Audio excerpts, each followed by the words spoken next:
Ang gawin ko dito, luluto ba ito? Ay hindi, bigay mo sa kapitbahay, baka wala silang ulam. Ay, bibigay po ni Papa. Ano daw? Ay, ibigay daw sa kapitbahay. Nasa yung ulam natin. Ayan, Alin? tayo kalamansi. Ito? Oh, Ay di ba bumili ako ng isda? sabi nyo naman ay ibigay sa kapitbahay. Ulan pa. Mastik na yun. Pa, ito kayo. Bibili ng ulam.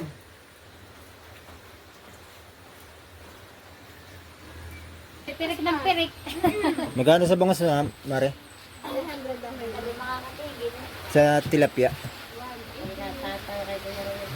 Siguro pag ganitong maulan, ay di kami kagaya doon sa ano, Ang dalawang piraso. sa Kuya Gilyeng. Ay di kami lang tatlo. Kumain mo di, pag maulan ay hindi ka naman makakaayos ng pahinga at malamig. Ay,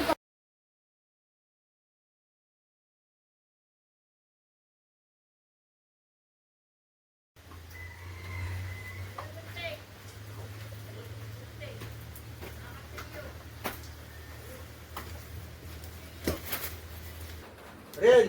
Po, Oh. ang gawin ko dito, luluto ba ito? Ay hindi, bigay mo sa kapitbahay, baka wala silang ulam. Bigay mo.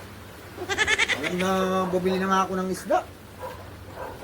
Para ulam. Tatanong pa kung iluluto ano. hindi ko ng ulam. Sa ano? Bakit?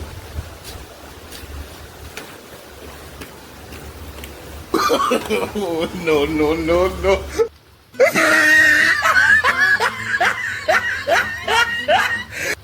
Pinagbibigay po ni Papa. Ay, ibigay daw sa kapitbahay.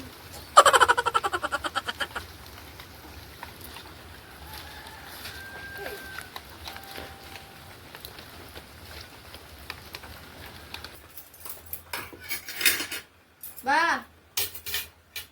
Kaya na.